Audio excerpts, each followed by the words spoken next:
સરકારનો આ મહત્વનો નિર્ણય હવે વિદ્યાર્થીઓને મધ્યાહન ભોજન ઉપરાંત અલ્પાહાર અપાશે।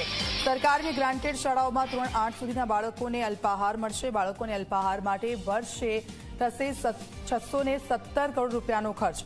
32,000 શાળામાં અભ્યાસ કરતા 41 વિદ્યાર્થીઓને તેનો લાભ મળશે।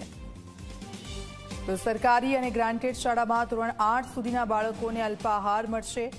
હવે વિદ્યાર્થીઓને મધ્યાહન ભોજન ઉપરાંત અલ્પાહાર આપવામાં આવશે। સંવાદદાતા હિતલ અમારી સાથે ફોનલાઈન પર જોડાઈ ગયા છે। હિતલ, અલ્પાહાર હવે વિદ્યાર્થીઓને આપવામાં આવશે અને વિદ્યાર્થીઓને તેનો લાભ થશે। ક્યારથી શરૂઆત થશે તેની? જી ચોક્કસ એવું કહી શકાય કે જે પ્રકારે રાજ્ય સરકારે મહત્વપૂર્ણ નિર્ણય લીધો છે અને મધ્યાહન ભોજનમાં માત્ર મધ્યાહન ભોજન નહીં પણ કેલરી અને પ્રોટીનયુક્ત પૌષ્ટિક અલ્પાહાર આપવાનો પણ નિર્ણય લેવાયો છે। સરકારી અને ગ્રાન્ટીન પ્રાથમિક શાળાની બાલવાટિકાથી ધોરણ 8 સુધીના વિદ્યાર્થીઓને સીધી રીતે આનો લાભ મળશે, જેના કારણે 6,617 કરોડનો ખર્ચ રાજ્ય સરકારને ભોગવવો પડશે।